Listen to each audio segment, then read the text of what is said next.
ಪತ್ರಕರ್ತರಿಗೆ ಅರಿವು ಮೂಡಿಸಲು ಮಾರ್ಚ್ 7ರಂದು ಮಾಹಿತಿ ಹಕ್ಕು ಕಾಯ್ದೆ ಕುರಿತು ಉಪನ್ಯಾಸ.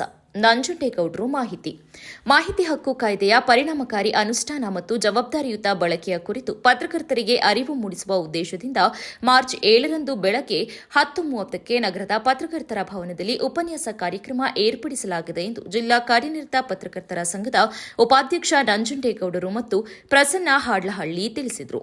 ಪತ್ರಿಕಾಗೋಷ್ಠಿಯಲ್ಲಿ ಗುರುವಾರ ಮಾತನಾಡಿ, ಹಾಸನ ಜಿಲ್ಲಾ ಕಾರ್ಯನಿರತ ಪತ್ರಕರ್ತರ ಸಂಘದ ಸಾಂಸ್ಕೃತಿಕ ಸಮಿತಿಯ ಆಶ್ರಯದಲ್ಲಿ ಸ್ಟಡಿ ವಿತ್ ಸೊಸೈಟಿ ಈ ಕಾರ್ಯಕ್ರಮ ನಡೆಯಲಿದ್ದು, ಮಾಹಿತಿಯ ಹಕ್ಕು ಕಾಯ್ದೆಯ ಬಳಕೆ, ಅದರ ಕಾನೂನುಬದ್ಧ ಅಂಶಗಳು ಹಾಗೂ ಪತ್ರಿಕಾ ವೃತ್ತಿಯಲ್ಲಿ ಅದರ ಮಹತ್ವದ ಕುರಿತು ವಿಶೇಷ ಉಪನ್ಯಾಸ ಹಾಗೂ ಸಂವಾದ ನಡೆಯಲಿದೆ.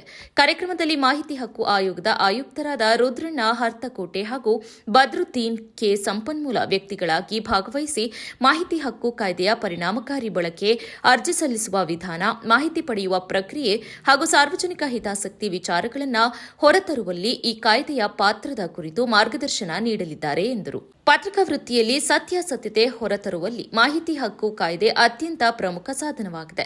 ಸರ್ಕಾರದ ವಿವಿಧ ಇಲಾಖೆಗಳ ಕಾರ್ಯಪದ್ಧತಿ, ಸಾರ್ವಜನಿಕ ಹಣದ ಬಳಕೆ ಹಾಗೂ ಆಡಳಿತಾತ್ಮಕ ನಿರ್ಧಾರಗಳ ಕುರಿತು ಪಾರದರ್ಶಕ ಮಾಹಿತಿ ಪಡೆಯಲು ಈ ಕಾಯ್ದೆ ಪತ್ರಕರ್ತರಿಗೆ ಮಹತ್ವದ ಅವಕಾಶವನ್ನು ಒದಗಿಸುತ್ತದೆ. ಆದ್ದರಿಂದ ಮಾಹಿತಿ ಹಕ್ಕು ಕಾಯ್ದೆಯ ಬಗ್ಗೆ ಸಮಗ್ರ ಅರಿವು ಹೊಂದುವುದು ಪತ್ರಕರ್ತರಿಗೆ ಅತ್ಯಂತ ಅಗತ್ಯವಾಗಿದೆ ಎಂದು ಸಂಘದ ಪದಾಧಿಕಾರಿಗಳು ಅಭಿಪ್ರಾಯಪಟ್ಟರು. ಈ ಹಿನ್ನೆಲೆಯಲ್ಲಿ ಜಿಲ್ಲೆಯ ಎಲ್ಲಾ ಪತ್ರಿಕಾ ಮಿತ್ರರು ಕಾರ್ಯಕ್ರಮದಲ್ಲಿ ಭಾಗವಹಿಸಿ ಮಾಹಿತಿ ಹಕ್ಕು ಕಾಯ್ದೆಯ ಬಗ್ಗೆ ಹೆಚ್ಚಿನ ತಿಳುವಳಿಕೆ ಪಡೆದು ತಮ್ಮ ವೃತ್ತಿಯಲ್ಲಿ ಪರಿಣಾಮಕಾರಿಯಾಗಿ ಬಳಸಿಕೊಳ್ಳಬೇಕು ಎಂದು ಅವರು ಮನವಿ ಮಾಡಿದರು. ಹಾಸನಕ್ಕೆ ಬರ್ತಾ ಇದ್ದಾರೆ. ಅವತ್ತು ಆ ಸಂದರ್ಭದಲ್ಲಿ ಪತ್ರಕರ್ತರಿಗೆ ಮಾಹಿತಿ ಹಕ್ಕು ಕಾಯ್ದೆಯ ಪರಿಣಾಮಕಾರಿ ಅನುಷ್ಠಾನದ ಬಗ್ಗೆ ಒಂದು ಕಾರ್ಯಾಗಾರ ಇಟ್ಕೊಂಡಿದ್ದಾರೆ. ಆ ಸಂಬಂಧ ನಮ್ಮ ಅವತ್ತು ಇಲ್ಲಿ ಸುಮಾರು 1.5 ಗಂಟೆ ಒಂದು ಉಪನ್ಯಾಸ ಕಾರ್ಯಕ್ರಮ ಇಟ್ಕೊಂಡಿದ್ದೀವಿ. ಆ ಉಪನ್ಯಾಸ ಕಾರ್ಯಕ್ರಮಕ್ಕೆ ನಮ್ಮ ಜಿಲ್ಲೆಯ ಎಲ್ಲ ಪತ್ರಕರ್ತರು ಆಗಮಿಸಿ ಈ ಮಾಹಿತಿ ಹಕ್ಕು ಪರಿಣಾಮಕಾರಿಯಾಗಿ ಹೇಗೆ ಅನುಷ್ಠಾನ ಮಾಡ್ಬೋದು, ಮಾಹಿತಿ ಹಕ್ಕು ಆಯೋಗನ ಮಾಹಿತಿ ಹಕ್ಕು ಕಾಯ್ದೆಯನ್ನು ನಾವು ಹೇಗೆ ಬಳಸ್ಕೋಬೋದು ಪತ್ರಕರ್ತರು ಅನ್ನೋದ್ರ ಬಗ್ಗೆ, ಮತ್ತು ಆ ಮೂಲಕ ಸಾರ್ವಜನಿಕರು ನಾವು ಏನು ಸಹಾಯ ಮಾಡ್ಬೋದು ಅನ್ನೋದ್ರ ಬಗ್ಗೆ ಒಂದಷ್ಟು ಮಾಹಿತಿ ನೀಡ್ತಾರೆ. ಹಾಗಾಗಿ ಅವತ್ತು ಆ ದಿನ ಎಲ್ಲ ನಮ್ಮ ಜಿಲ್ಲೆಯ ಪತ್ರಕರ್ತರು ಆ ಕಾರ್ಯಕ್ರಮಕ್ಕೆ ಆಗಮಿಸಬೇಕಂತೇಳಿ ಮನವಿ ಮಾಡ್ತೀವಿ. ಮತ್ತು ಈ ಸಂಬಂಧಪಟ್ಟಂತೆ ನಮ್ಮ ಸಾಂಸ್ಕೃತಿಕ ಸಮಿತಿಯ ಚಲಮಾಡ್ಲಹಳ್ಳಿ ಅವರು ಹೆಚ್ಚಿನ ಮಾಹಿತಿಯನ್ನು. ಸ್ನೇಹಿತರೆ ನಮಸ್ತೆ. ನೂತನವಾದ ಕಾರ್ಯಕ್ರಮಗಳನ್ನು ಹಮ್ಮಿಕೊಂಡಿದೆ.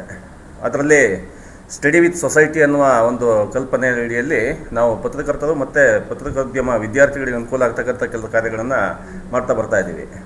ಈಗಾಗಲೇ ಸ್ಟಡಿ ವಿತ್ ಸೊಸೈಟಿ ಕಾರ್ಯಕ್ರಮದ ಇದು 2ನೇ ಕಾರ್ಯಕ್ರಮ. 1ನೇ ಕಾರ್ಯಕ್ರಮ ಹಾಸನದ ಅಡಿಷನಲ್ SP ತಮ್ಮಯ್ಯ ಅವರ ಜೊತೆ ನಾವು ಪತ್ರಕರ್ತರು ಮತ್ತು ಪತ್ರಿಕೋದ್ಯಮದ ವಿದ್ಯಾರ್ಥಿಗಳು ಸಂವಾದ ನಡೆಸಿ ನಮಗೆ ಹೆಚ್ಚಿನ ಮಾಹಿತಿಗಳನ್ನು ನಾವು ತಗೊಂಡಿದ್ವಿ.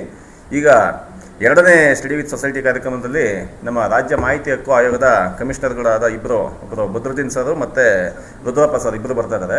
ಭಾಳ ಮಾಹಿತಿ ಕುರಿತಾಗಿ, ಮಾಹಿತಿ ಹಕ್ಕು ಕಾಯ್ದೆಯ ಕುರಿತಾಗಿ ನಮಗೆ ಪತ್ರಕರ್ತರಿಗೆ ಹೆಚ್ಚಿನ ಮಾಹಿತಿ ಮತ್ತು ಪತ್ರಿಕಾ ರಂಗದಲ್ಲಿ ಯಾರು ಮುಂದಿನ ದಿವಸದಲ್ಲಿ ಕೆಲಸ ಮಾಡಬೇಕು ಅಂತಂದರೆ ಅವರಿಗೆ ಹೆಚ್ಚಿನ ಮಾಹಿತಿಗಳನ್ನು ಕೊಡಬೇಕು, ನಾವು ಹೆಚ್ಚಿನ ಜ್ಞಾನಾರ್ಜನೆ ಮಾಡಬೇಕು ಅನ್ನೋ ಕಾರಣಕ್ಕೋಸ್ಕರ ಈ ಕಾರ್ಯಕ್ರಮ ಮಾಡ್ತಾ ಇದ್ದೀವಿ.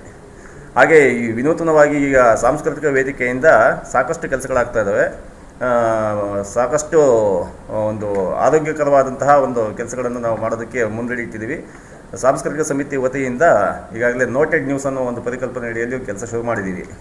ಅದರಲ್ಲಿ ನಾವು ಈಗಾಗಲೇ ಒಂದು ವಾರದಲ್ಲಿ ಗಮನ ಸೆಳೀತಕ್ಕಂಥ 2 ಸುದ್ದಿಗಳನ್ನು, ಅಂದರೆ ಮುದ್ರಣ ಮಾಧ್ಯಮದಿಂದ 2 ಸುದ್ದಿಗಳನ್ನು ಮತ್ತು ದೃಶ್ಯ ಮಾಧ್ಯಮಗಳಿಂದ 2 ಸುದ್ದಿಗಳನ್ನು ನಾವು ಆಯ್ಕೆ ಮಾಡ್ತಕ್ಕಂಥ ಕೆಲಸವನ್ನು ಮಾಡ್ಕೊಂಡು ಬರ್ತಾ ಇದ್ದೀವಿ.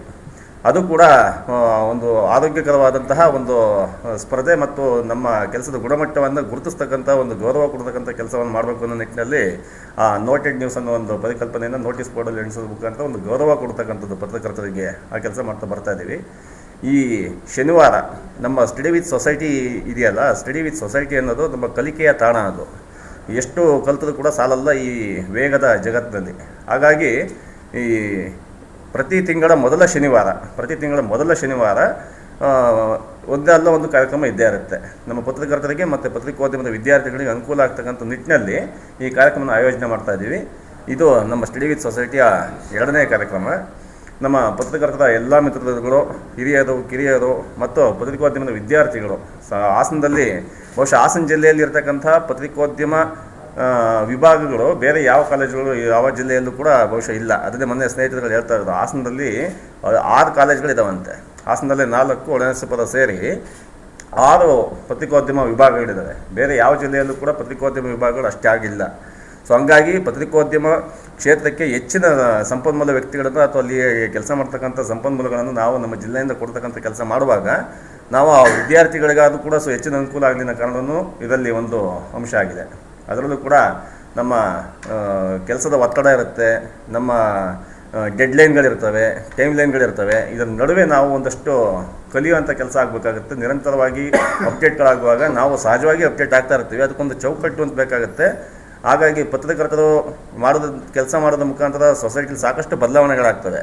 ಆದರೆ ಯಾವ ಕಾರಣಕ್ಕೋಸ್ಕರ ಬದಲಾವಣೆಗಳಾಗಿತ್ತು ಅಂತಿದೆಯಲ್ಲ, ಅದಕ್ಕೆ ಕಾರಣೀಭೂತರಾದಂಥ ಪತ್ರಕರ್ತರನ್ನು ಗುರುತಿಸ್ತಕ್ಕಂಥ ಕೆಲಸವನ್ನು, ಅದು ಆರೋಗ್ಯಕರವಾಗಿ ಗುರುತಿಸ್ತಕ್ಕಂಥ ಕೆಲಸಗಳನ್ನು ನಮ್ಮ ವಲಯದಲ್ಲೇ ಮಾಡೋದಿಲ್ಲ ಅನ್ನೋ ಒಂದು ಆರೋಪ ಆಗಿ ಕೇಳಿ ಬರ್ತಾ ಇತ್ತು. ಆ ನಿಟ್ಟಿನಲ್ಲಿ ಒಂದು ಆರೋಗ್ಯಕರವಾಗಿ ನಮ್ಮ ಬೆನ್ನನ್ನು ನಾವೇ ತಟ್ಕೊಳ್ತಕ್ಕಂಥ ಒಂದು ಕೆಲಸವನ್ನು ನಮ್ಮ ಪತ್ರಕರ್ತರ ವಲಯದಲ್ಲಿ ನಮ್ಮ ಗೆಳೆಯರು ಮಾಡಿರ್ತಕ್ಕಂಥ ಒಳ್ಳೆಯ ಕೆಲಸಗಳನ್ನು ಗುರುತಿಸಬೇಕು ಅನ್ನೋ ಕಾರಣದಿಂದ ಹಾಸನ ಜಿಲ್ಲಾ ಕಾರ್ಯನಿರತ ಪತ್ರಕರ್ತರ ಸಂಘ ಈ ನಿಟ್ಟಿನಲ್ಲಿ ಪತ್ರಿಕಾಗೋಷ್ಠಿಯಲ್ಲಿ ಜಿಲ್ಲಾ ಕಾರ್ಯನಿರತ ಪತ್ರಕರ್ತರ ಸಂಘದ ಪ್ರಧಾನ ಕಾರ್ಯದರ್ಶಿ ಕೆಜಿ ಸುರೇಶ್, ಜನಮಿತ್ರ ಪತ್ರಿಕೆಯ ಸಂಪಾದಕ ನವೀನ್ ಸಿಆರ್, ಪ್ರಸನ್ನ, ಪ್ರಕಾಶ್, ಮಲ್ಲಿಕಾರ್ಜುನ್, ಕೊಚ್ಚರಗಿ ಇತರರು ಉಪಸ್ಥಿತರಿದ್ದರು.